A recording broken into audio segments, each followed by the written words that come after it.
Well, good Thursday afternoon.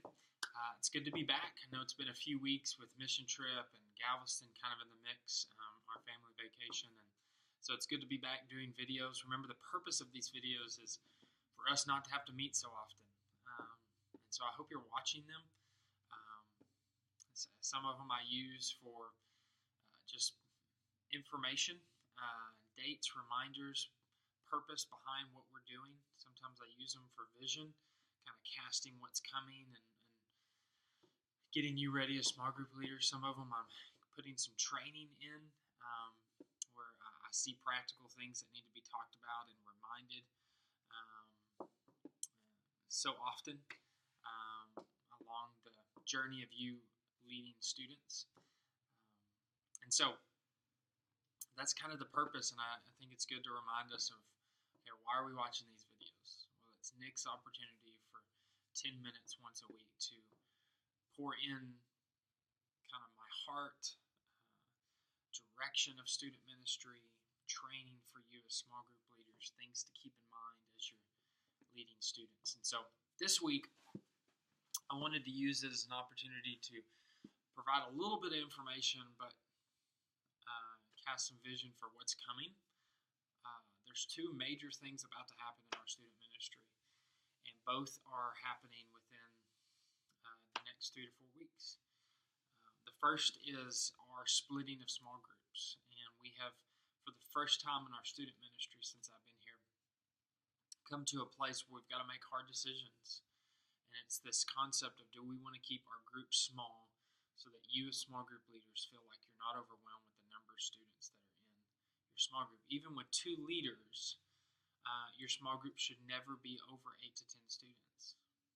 And there's kind of a ratio of how many students each small group leader can take. And that ratio is always dependent on, are you a mom? Are you a college student? Do you have another job? All of those things play a part of how much you can actually invest in your students. And so we model our small groups. Some of them aren't there because we've lost some people and some things have shifted around, but we model our small groups with an adult and a college student. And sometimes we don't have enough college students, sometimes we don't have enough adults, and those two things don't match up. But that's kind of the model, and the reason is because, yes, you as an adult can kind of pour into over on Wednesday nights, texting, checking in on students, but you're not going to really be able to do a whole lot of relational time. And so we say, put your relational time into your co-leader and go, this is a college student, maybe this is a young married person that doesn't have kids or has just had kids, and you're kind of further along in life. And so it's almost like a mentorship relationship, and we've built it into our student ministry small group structure. And so hopefully you as older small group leaders are taking that on. And what's about to happen is that's about to be able to happen for a few of you where it hasn't been able to happen up to this point. So our high school guys group is going to be splitting. Doug is going to be partnering with Lee Nelson, who is a young married. And so Doug be pouring into Lee, checking in on Lee. Jason, you are going to now be partnering with Eric Mendenhall, and there's going to be 2 different high school guys groups.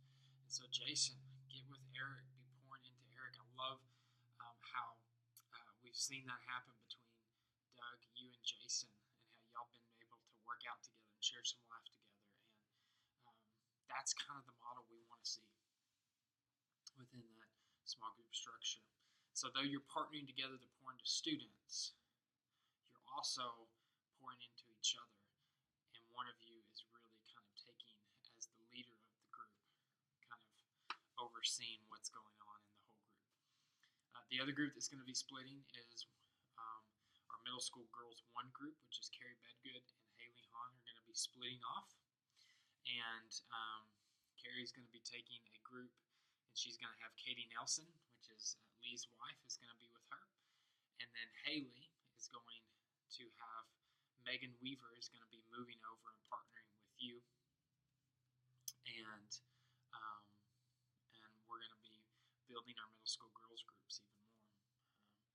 And so same model, a little bit different with Megan and Haley. Megan you're older, you've seen a little bit more life, and so loving and pouring into Haley, Haley helping you lead that small group, and then Carrie pouring into Katie, just married, um, journeying through some life, and so and then pouring into students. And the other part that we are continually always pushing towards with our small groups is, how do we get more relational with our students? How do we free ourselves up enough to be relational outside of the 25 minutes on Wednesday nights? And trust me, we've talked about this before. Structurally, as far as high school and what high schoolers need, and middle school, what middle schoolers need, we're not fully giving them what they really need on the levels that they're on, because we've combined for momentum. And with a group of 15 coming in, and if we were on a high week, we could be somewhere around 55 to 60 students, but really you're pushing till you get to 75 to 85 students before you can even start thinking, what are the possibilities of splitting middle school and high school. And so it's kind of hard, and we know high schoolers really need more relationships. The number of conversations I have with high schoolers who want more and deeper relationships is pretty constant. And so how do we continue to make that happen? I think some of that happens from you, like a Carrie, where you've taken your group from middle school, and by the time you get to high school, those relationships are already there, and that helps. But I think that some of it's just going, how do we continue to put small group Wednesdays in, more intentional time with small groups, et cetera, et cetera. And so the final thing would be, okay, what's the purpose of that? Like, all of that is information, and it's kind of where we're heading, but what's the purpose? And so this coming week, because we didn't do it this week because some people were missing, I'm going to be introducing small group leaders, the new small group leaders, and then the following week, we're going to be making that split. And so we're 2 weeks away from our first split. We want to get a good month in with that split before we kind of go into summer programming, where small group leaders are not meeting until August again. And so how do we make that happen and do it well, and what's the purpose behind it? Well, the purpose behind it has kind of been integrated in this. Is going, we've got to be more intentional with a smaller group of students, with 2 leaders really, really able to pour into them. If each leader only had 4 students, and you split those 4 students and said, I'm going to run with these, I'm going to run with these, that's a little bit more doable than going 2 leaders having 17, like our high school guys, or 14 to 16, like our middle school girls one group. And so the intentionality of going, how do we do this and do it well? Because we can do all the games we want to do. I can teach my heart out. Lee can lead worship. But I'm telling you, by the time you get into high school, what these students are really desiring, what these students really want, is they really, really want relationship. They want to feel like they're part of a community. And if they don't get it here, they're going to find it somewhere else, in sports teams or drama teams or friends, maybe good pockets of friends, bad pockets of friends, but they want a sense of belonging.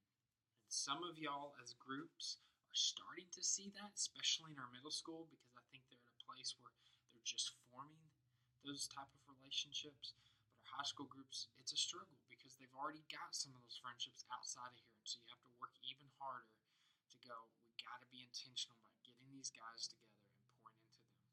So as we split our high school guys group, it's really going to set a precedence for what these middle school boys are going to see as they come in a few weeks, which leads me to my second thing that's about to happen in our student ministry. I want you to be ready for it. We've got about 15 sixth graders coming in very, very soon. We've got informational meetings for parents coming up on April 17th, where we present our student ministry vision, give them a chance for questions.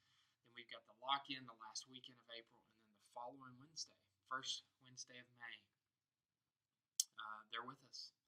And then the flubber number's been moved to the 11th, and then they're with us on the 18th. And so that's happening. I mean, we're a month away from instantly growing by 15.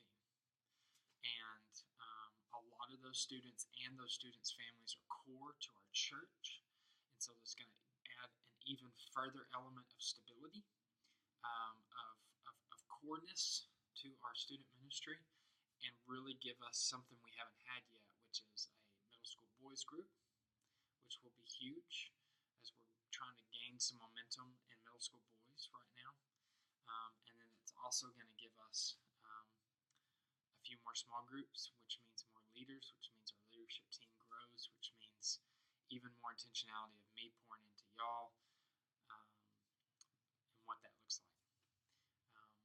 The other thing I would ask you to be praying for is on April 16th, myself and all of the interns, we have our planning 2016-2017 school year planning, where we plan out teaching series and events, which we present at the Flubber-Nubber, and then I have a personal prayer retreat after that to pray over all that we've planned and make changes as needed. And so that's always a big, it's always kind of heavy on my heart to go, okay, God, what do our students need?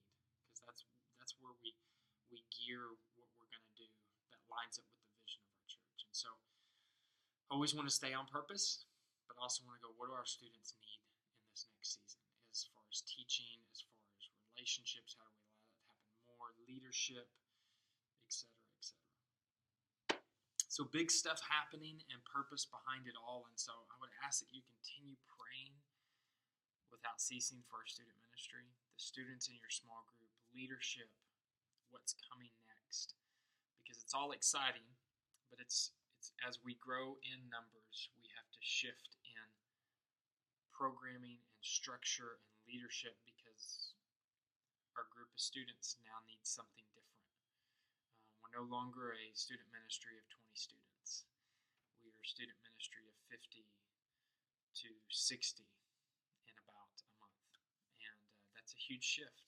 And so thinking through those lenses and going, there's still a lot of students in our church that we're missing, that aren't coming on Wednesdays. There's students who aren't being consistent on Wednesdays, answering why to those questions, and then what does our core need?